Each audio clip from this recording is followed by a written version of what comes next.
Tommy from DocketDrafter, and today I'm going to show you guys how you can make Claude Code properly format a Word document to submit to a court.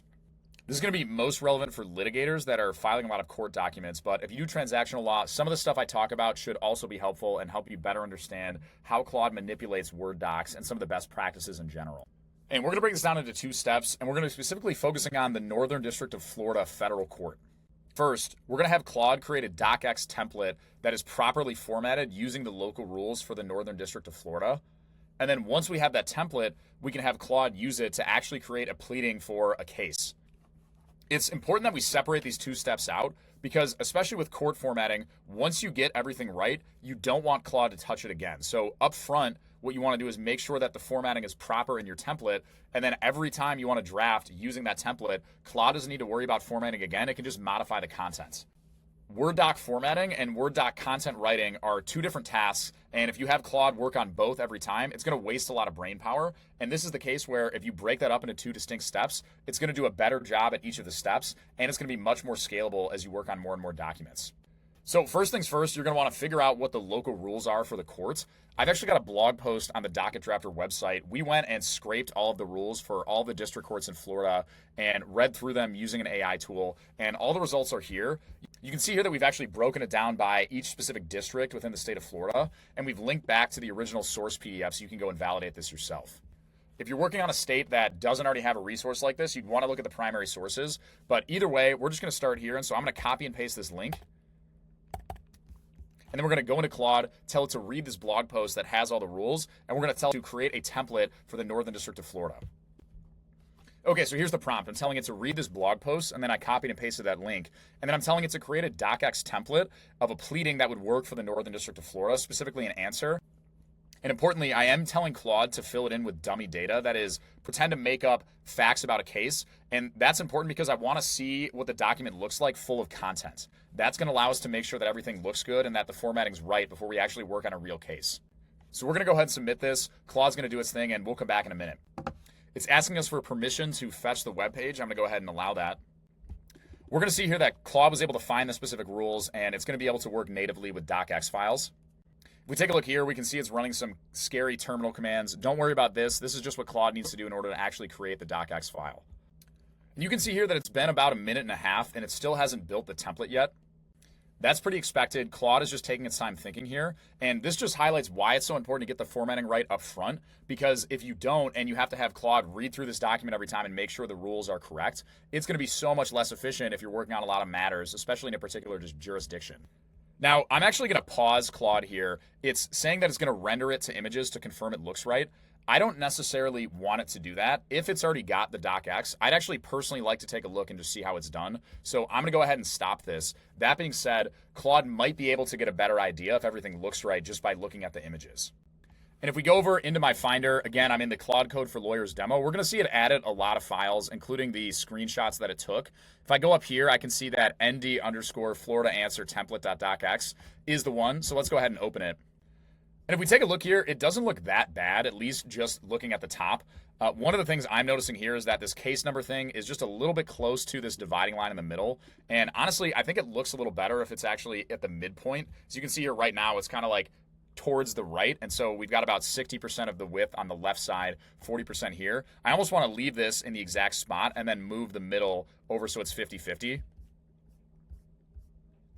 Now, it looks like it added page numbers. I would confirm that that's actually required based on the rules, but Claude is able to do that for you. The font and everything looks good. You can see here that we've got the indent looks proper here. Do note in the first paragraph, it did not indent. Again, you'd want to consult the rules to see if this matters or not, or if you just have a preference. This affirmative defense heading doesn't look great. I don't know if it's actually out of compliance with the rules. I personally prefer it to be centered and in all caps, but that's totally up to you. And I would even say that the parentheses here, I personally think it looks better if it's on its own line, but I don't know if that's actually part of the rules or not. The signature block does look good. One thing I'll add is I probably want to have a page break after the signature block so that the certificate of service is on its own page. I'm going to have Claude do all this stuff. So now that we've collected our feedback, and again, this is very easy to do. You just kind of eyeball it and see what's missing or what doesn't look right. We're going to go ahead and just tell Claude what we want it to fix. So I'm going to write that prompt. Okay, so here's the prompt. I said it looks okay, but a few things. The dividing line and the caption should be at 50-50 width. Right now, the left side seems to have 60% or so width. Then the affirmative defense heading should be centered in all caps, but the parens like failure to mitigate on a new line, but that can be not all caps. And I know what you're thinking. This is not really grammatically correct. It's actually kind of difficult for me to read it out loud. That doesn't really matter. I just like typing fast. Claude's going to be able to figure that out. One thing you'll notice here is that I'm putting some of the content that I'm referring to from the docx in these backticks, and that's why it has this weird code formatting. What you can do is put the backtick and then put some content in, and that's going to basically help Claude understand that you're talking about a specific thing from the document and you're not just continuing a sentence. The backticks, by the way, are to the left of the number 1 up on your number row if you haven't used those. This is optional, but it tends to help a little bit. Okay, so I'm just going to go ahead and do this, and Claude should be able to fix it. And again, this is going to take it a few seconds, maybe a minute or two. You can see here that it's got this file build_answer.js. What it's literally doing is creating a JavaScript code file that's going to go and modify the docx for you. Even though Claude can work with docx's, it is still kind of a pain because they're just not really optimized for LLMs. And so Claude actually has to write programs on your behalf to go and modify these docx's. Okay, and once again, I had to tell it to stop. I don't really want it to read the JPEGs. I probably should have mentioned to it that I don't want it to do this. That's why I thought I had to do it again. But regardless, I just stopped it. It probably would be okay. I just find it a little annoying when there's so many files. Now, what we're going to have to do is quit out of this file because what Claude did is not modify the file that I have open, but modify the original. When you open a Word doc, what you're actually opening is a secret hidden copy of the file. So you're going to want to go ahead and quit Word, or at least X out of the file. And then if we go here, this docx template, you should see that the modified time is 4:08 p.m. and we created at 4:02. So that kind of makes sense. It's currently 4:09 p.m. where I'm located. So we can tell that Claude was actually able to modify it. Okay, and here we have it. I should have mentioned to not move the case number. I think I said earlier that I prefer it a little to the right, but I think this would be totally compliant, so I'm not going to worry about it. Okay, if we take a look here, it looks like we have, affirmative defenses, first affirmative defense, failure to state a claim. So it did actually make it centered and in all caps. And then we can see here, failure to state a claim is also centered, but it's not all caps, so it was able to figure that out. And if we go down here, it was able to add the page break before the certificate of service, so that looks good. There's still a few other things, like, honestly, I think the spacing is too high between the affirmative defense headings and the subheadings. So what I want is kind of for this to appear directly under it rather than this gap. Again, I'm not exactly sure if this is an issue with the local rules or not. I think that's just a preference. That's something I could tell Claude to do as well.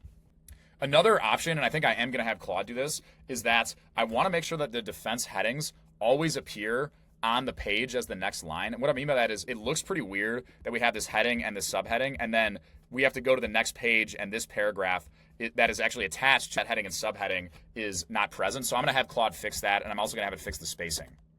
Okay, and so I'm just telling Claude what I found again, and this is kind of an iterative process. That's totally fine.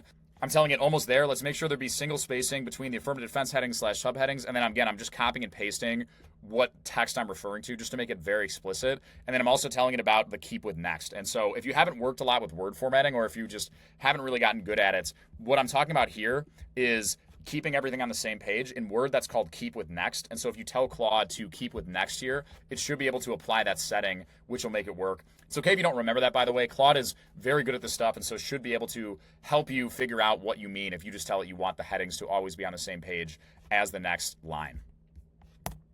Okay, so I went and submitted that.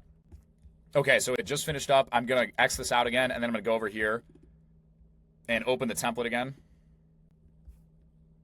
Okay, and this is looking better. We can see here that the affirmative defense subheading is now much closer to the affirmative defense heading, so that line spacing has been fixed. If I was really being nitpicky, honestly, I do want a little more spacing in between this subheading and the next paragraph, but I think that's probably fine for now. So to prove that it worked, I'm going to keep hitting return, and you're going to notice that as soon as any part of this jumps to the next line, all of it does. So like this entire block is basically going to move together. And that's why you see when I add enter there, it just kind of abruptly jumps. That's actually exactly what we want. I'm going to consider this done for now. This looks really good. So now that we have the template, it's going to be much easier to use it going forward. And so what I'm going to do now is start a new session. And now I'm going to tell Claude, hey, using that Florida template, let's go ahead and create a new case. And again, this is all going to be fake, but I'm going to show you that it's much easier now. Okay, and so I'm just going to tell Claude, using the Florida Northern District docx template we have, create a new answer for a fake case with new parties, etc. Obviously, if you're working on a real case, you would probably tell it what you want in the document. For this, I just want to showcase that now that we have the formatting down, it's very easy to create new documents that use that formatting. It does have to find the template because this is a new session. I intentionally created a new session. It's very important you do this because now that we have the formatting done, we don't want to waste Claude's precious context with all that formatting nonsense. We just want it to use its brain power on the actual legal analysis. Okay, so it just created this new docx file for us. You're going to see that it's outputting in blue. You can click on this and it's not really able to render it. You're going to want to head and open this in Finder and then go ahead and open it. And now we can see that it looks really good. The formatting should be identical. Let's go ahead and check those affirmative defenses. Yep, so that subheading again is going to be attached to the heading there. And I think we got the keep with next. Everything should be looking good. Yep, that certificate of service is on a new page. Obviously, the content is completely different. That's pretty much expected. And the reason you want to do it like this is now that we have the template working, it's kind of like set it up once and it's always going to work. Claude is always going to be able to just copy that formatting, and that is much simpler for it to do than figure out what the formatting it is, figure out how to put it into Word, and also go back with that iterative process with you to make it look how you want to actually submit to the court. Now, if you're looking for a structured way to do this that's easy to share across teams, reach out to me. We've actually got a plugin at DocketDrafter that allows you to do this automatically. We set up all the templates for you, and all you have to do is use ChatGPT or Claude to draft, and we'll go ahead and render everything in a perfectly formatted document for you automatically. Hope you guys found it useful. Let me know in the comments, and I'll leave a link to our site if you're interested in more info.